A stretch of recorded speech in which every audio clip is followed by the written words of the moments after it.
नमस्कार।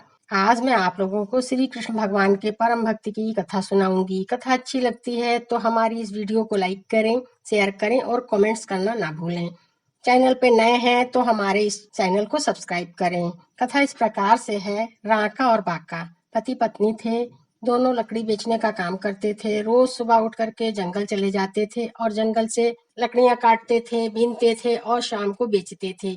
बेचने से जो भी पैसा मिलता था उससे वो अपना भरण पोषण करते थे और जो भी कुछ बचता था, धन भोजन जो भी बचता था उसको वो बांट देते थे। बांटने के बाद कंगाल होकर के सो जाते थे। दूसरे दिन फिर वही नियम, उसी तरह से जीना और जो भी बचे उसे बांट देना। एक बार भगवान श्री कृष्ण से परम संत नामदेव जी ने कहा कि हे भगवान, आप राका और बाका की गरीबी मिटा दीजिए। तो भगवान ने कहा, अरे मैंने तो जाने कितने बार प्रयास किया है मगर ये लोग सब दान कर देते हैं। तो नामदेव जी ने कहा एक बार और। तो भगवान ने कहा ठीक है। और एक बार राका बीमार हो गया, बहुत बीमार हो गया। 3 दिन हो गए उसकी तबीयत नहीं ठीक हुई। तो दोनों लकड़ी काटने और बेचने नहीं जा पाए। अब तो जब चौथे दिन कुछ तबीयत संभली तो राका बाका लकड़ी बेचने चले गए, काटने गए, बेचने गए और अपने काम पर निकले। तो भगवान श्री कृष्ण और नामदेव जी एक पेड़ के पीछे खड़े होकर के यह दृश्य देख रहे थे। तभी एक घुड़सवार वहां से निकला और धूल उड़ाता हुआ चला गया। तो भगवान ने एक सोने के मोहरों की थैली रख दी। तभी राका की नजर उस थैली पे गई। तो राका ने उसमें देखा तो अरे इसमें तो सोने की मोहरे हैं। तो राका ने सोचा कि हो न हो ये मोहरे उस घुड़सवार की हैं।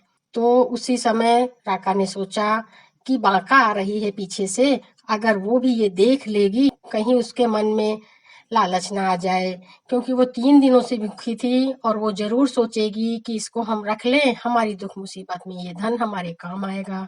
तो उसने सोचा कि इसको लाओ मिट्टी में हम दबा दें ताकि बाका जो है लालच में ना पड़े। तो राका ने उस धन को मिट्टी में दबाना शुरू कर दिया। उसी समय बाका आ गई और बाका ने कहा कि आप ये क्या कर रहे हैं। तो राका कभी झूठ नहीं बोलता था। उसने कसम ले रखी थी कि मैं पूरे जीवन भर कभी झूठ नहीं बोलूंगा। तो राका ने बाका को सारा हाल बता दिया। तो बाका जोर जोर से हंसने लगी, कहने लगी लालच मेरे मन में नहीं, आपके मन में तो नहीं आ गया, क्योंकि अभी तो आपको सोने और मिट्टी में फर्क पता है। मैं तो देख रही हूँ कि आप मिट्टी को हुई मिट्टी में दबा रहे हैं। इतना सुनकर भगवान के सामने नामदेव जी तो दंग रह गए और नामदेव जी कहने लगे कि अरे ये लोग तो बहुत ही भले हैं। और भगवान ने उन्हें दर्शन दे दिया। जब भगवान ने उन्हें दर्शन दिया तो भगवान ने कहा कि राका और बाका, मैं तुम्हारी भक्ति से बहुत प्रसन्न हूँ, तुम्हें जो वरदान मांगना हो मांग लो।